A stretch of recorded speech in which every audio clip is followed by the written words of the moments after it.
All right, welcome to The Explainer. Today, we're unpacking the highly complex U.S.-Iran peace deal and mapping out exactly how a single diplomatic signature in Europe ripples through the entire global economy. It's a fascinating chain of events. We're going to dig into the data, the logistics, and the immediate market reactions to understand how one geographical choke point influences everything from international stock markets right down to the price of your summer vacation. Here's our roadmap for today. First, the peace deal breakthrough. Then, we'll look at how the agreement actually works, follow the global economic dominoes, and finally, look at the roadblocks to a full recovery. Let's get right into it. Part 1. The Peace Deal Breakthrough, Resolving the February 2026 Military Conflict. The path to peace wasn't exactly an overnight fix. It kicked off with a letter of intent from the U.S. president, which set some pretty tight short-term deadlines. From there, things went underground into secret, indirect diplomatic talks in cities like Muscat, Rome, and Islamabad.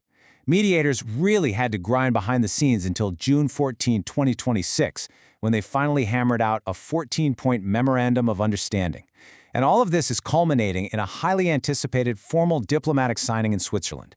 But to really grasp the massive stakes here, we first have to define the primary geopolitical choke point at the absolute center of this agreement, the Strait of Hormuz.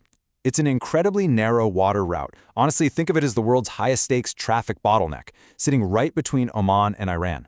It acts as the vital gateway connecting the Persian Gulf to the Gulf of Oman and ultimately out to the Arabian Sea. And here is the magic number: 20%. That's the share of the world's petroleum liquids and liquefied natural gas supplies squeezing through this single, narrow waterway. When this strait was blocked during the conflict, literally 1/5 of the globe's energy lifeline was suddenly choked off. So yeah, you can see why unblocking it was a top-tier international priority. Section 2. How the agreement works.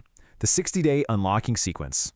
So the operating mechanism here isn't just some abstract piece of paper. It relies on a very strict 60-day pause in hostilities playing out step by step. First up, a 30-day phased mine-clearing operation. Iranian forces actually have to physically locate and remove sea mines under strict international observation. Second, the U.S. military lifts its naval blockade from Iranian ports. Third, the U.S. grants immediate international trade waivers for Iranian crude oil. And fourth, we get the phased release of frozen financial assets. Now, speaking of those financial assets, we have to talk about this staggering number: $24 billion. That is the amount of frozen Iranian assets slated for a phased release.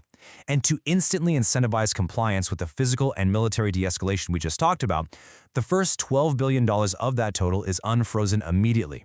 It's a massive, massive injection of monetary fluidity designed to absolutely lock the peace terms in place. Of course, an agreement of this magnitude doesn't just happen in a vacuum. It pulls in a whole web of critical international actors. It relied heavily on Pakistan and Qatar acting as mediators, hosting the talks and passing indirect messages.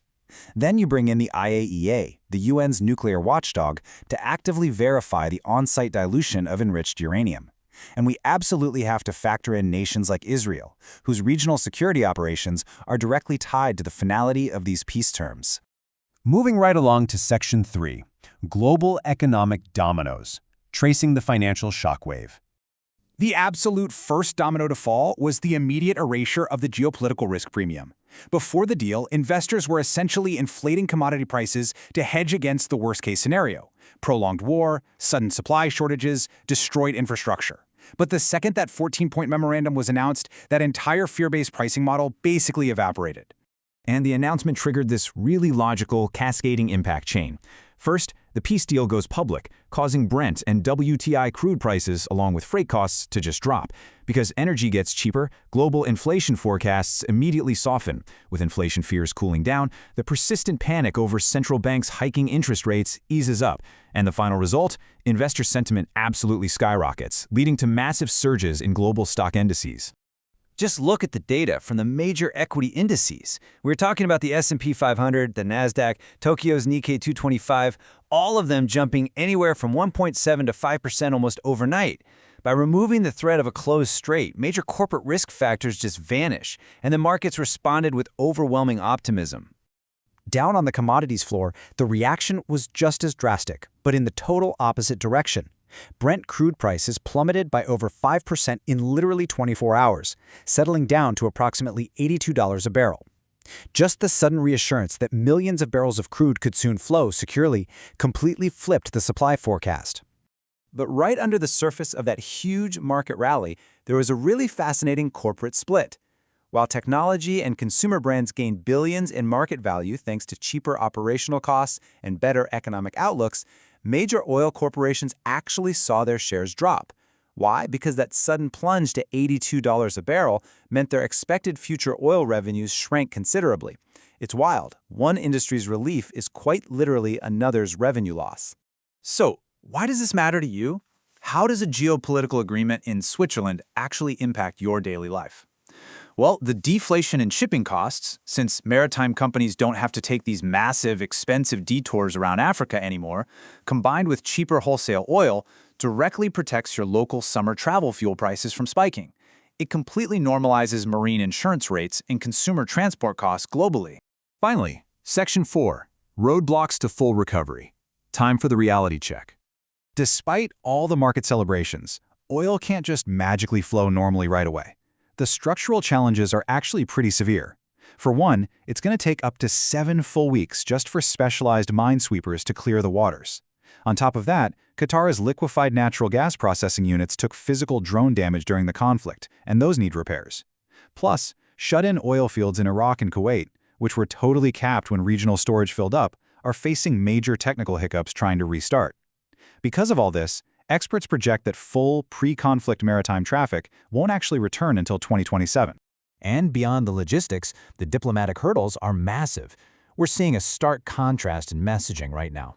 On one side, the United States claims the Strait of Hormuz will remain permanently toll-free. But on the flip side, Iran maintains that the reopening falls under specific Iranian arrangements. This divergence creates a massive gray area, leaving the door wide open for future legal and potentially physical disputes over maritime rights.